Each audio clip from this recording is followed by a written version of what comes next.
When the curtain rises, there will be no actors on stage. This is because of COVID safety precautions that will have all theater performances take place outside on top of many other precautions. So we have to wear masks during performing, which I'm sure will be difficult for the singers. We've also had to think about social distancing. We've had to think about even having a live audience was difficult to swing, but we are getting a live audience, which is great, but only 50 people.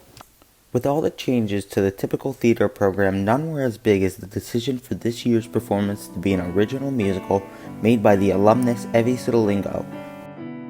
So with everything that had happened over the past course of the last year and the change in leadership here at the theater department, I figured it might be interesting to come back if they would have me and put on something new, something that was not just kind of standard fare for high school musical theater, but a piece that kind of reckoned with things going on. Although he is doing this as a graduation requirement for NYU, he is still pouring his heart and soul into the production.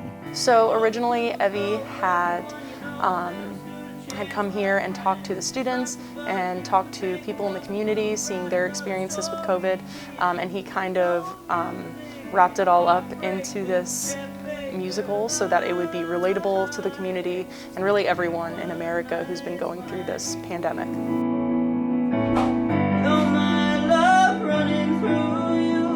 From there, I went back to New York and I started writing, and that took about 2 months, and then there were 80 pages of a libretto of words and 14 pieces of music.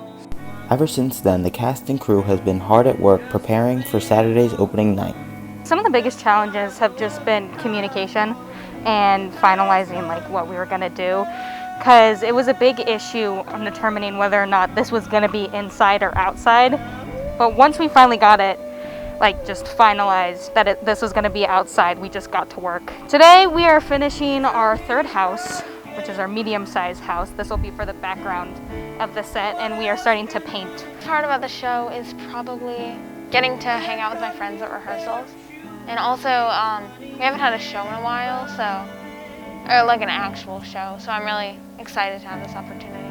We sold out within the first 8 hours, I believe, of posting the link to the tickets. We still have reservations coming through wanting to see it, so we're thinking maybe another show, maybe a live stream. We just don't know yet. If the West Shore Theater Troupe has shown anything this year, it's that the show must go on. Reporting for WCTZ News, this has been Shane Winston.